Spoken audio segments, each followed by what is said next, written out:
So Working Papers 5-2 reads, on August 29th of the current year, Bright and White Laundry received a bank statement dated August 28th. The information has been obtained from the bank statement and from the records of the business. Prepare a bank statement reconciliation. Use August 29th of the current year. What we need to realize is our directions just gave us two dates. One is the date that the bank reconciliation was prepared on. So it says right here it was prepared on the 28th, but they have to mail it to us. So we can't actually do our bank reconciliation on the 28th. You want to do your bank reconciliation as close as possible on the day that you receive it. The further out that you go, the more outstanding checks and deposits that you are going to have. So we need to start with the date. So I'm going to go ahead and go right here and put in August 29th of the current year. Do I need to make that bigger for people up top? How's that? Better? If it's ever too small, please just say, make that bigger, Mrs. Grassel, and I will do that. Okay. So, I know that the PowerPoint had us doing the check stub one first, and I said I'd do bank statement, but I'll follow what they say. So let's go ahead and go on the left-hand side. It says balance on check stub number, and then we have to find the number. So I'm going to go up here to my directions, and they gave us some bank statement information. And right here it says checkbook balance on check stub number 309 was $2,822. So I'm going to take this information, and I'm going to plug this in right here. So check number 309, I have a balance of $2,822. Going down my left-hand side, the very next line says deduct bank charges. Well, deduct means I have to subtract. So I need to go back up here to my directions, and I need to find any bank charges. Holly, did you find any bank charges? How much? And what does it say the charge is? Yes. So it's really just called a service charge. So right here under description, I'm going to write in service charge. And then I'm going to put the amount of $25. Now, we could have multiple bank charges that we would list, but we don't on this one. So I'm going to add up the total of all my bank charges, which is $25. And that will go on the right-hand side. Is it 20? Yes. My head cold is not going well. Thank you for that correction. It's 20, not 25. Who said that? Who did? Did you tell me it was 20? Whoa, that's worth some Smarties today, because I never would have got my math to come out. Oh, thank you. Holly even said 20, and I didn't listen to her. Not very nice of me. Okay, so now we have to do math.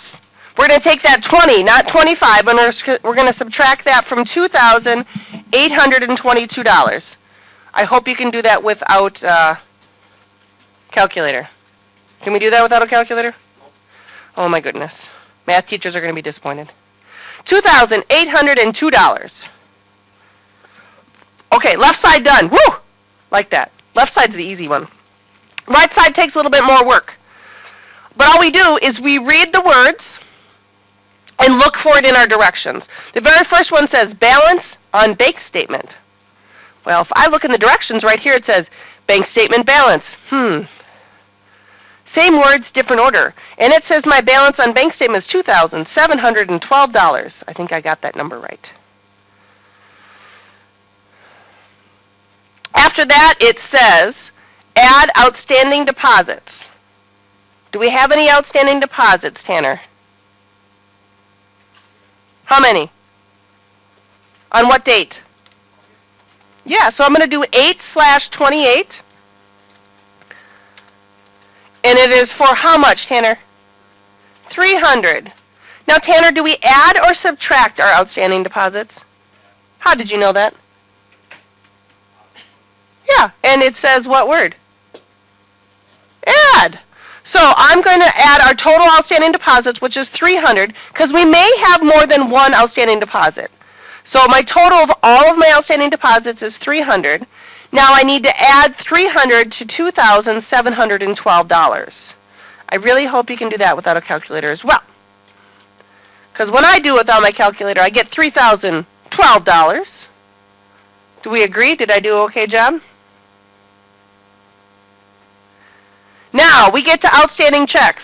Outstanding checks, again, are checks that we have written that have not cleared the bank. When I look at my directions, how many outstanding checks do I have, Leon? How many outstanding checks do I have in my directions?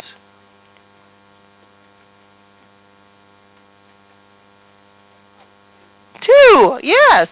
And what is the first check number that's outstanding? 306. So you'll notice that you actually have a drop-down menu. And you need to find 306. And then check 306 was written for how much, Leon? $140. I agree. Now, Isaiah, what was my other check that was outstanding?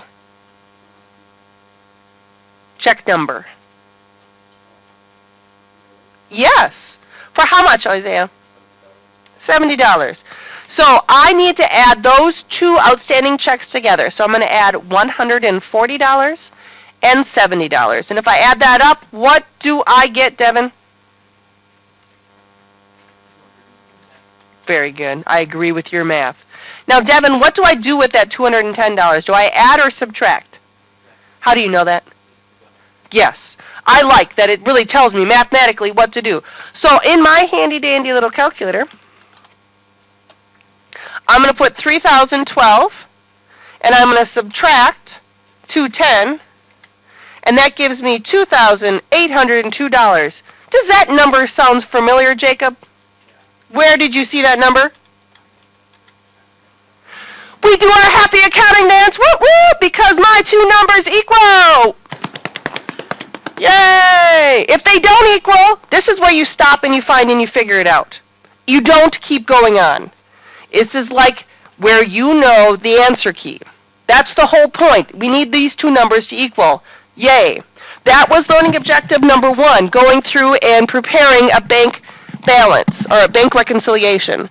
Now, our next set of instructions says record the bank service charge on check stub number 309.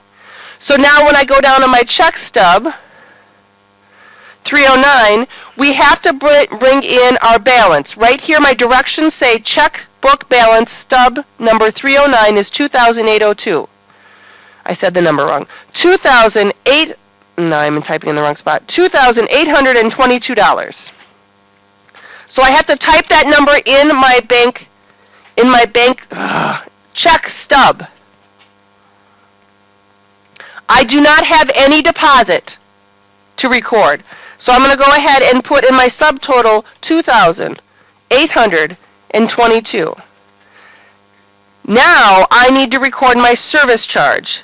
So I have to record the word service charge, $25. Oh, $20. See, I'm stuck on 25. 20.00. It only likes it if you type in the word service charge 20.00.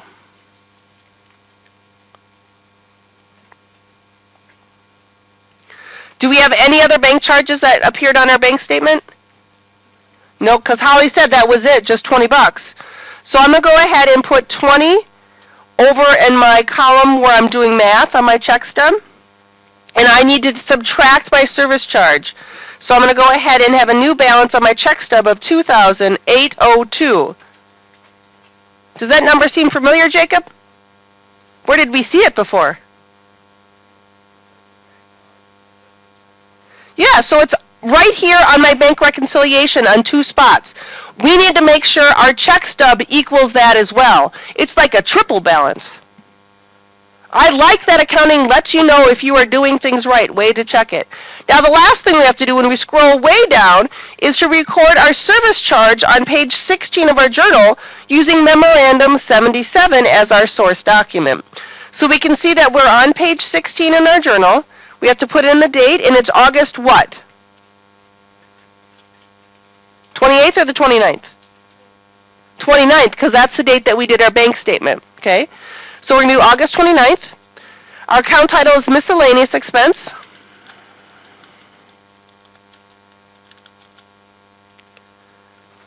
Source document is M77. Yep.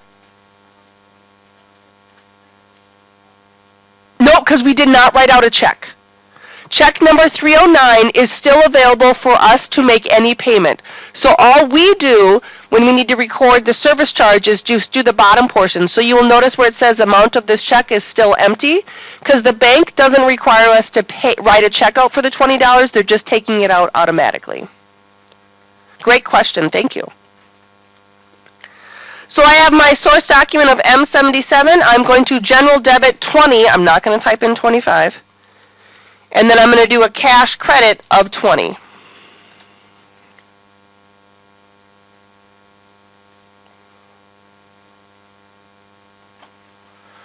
Once you get that far, go ahead and click on Save and Continue.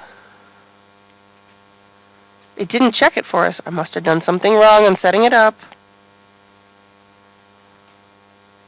Ladies and gentlemen, I would like you to try the on your own. On your own. Go for it. Rock and roll.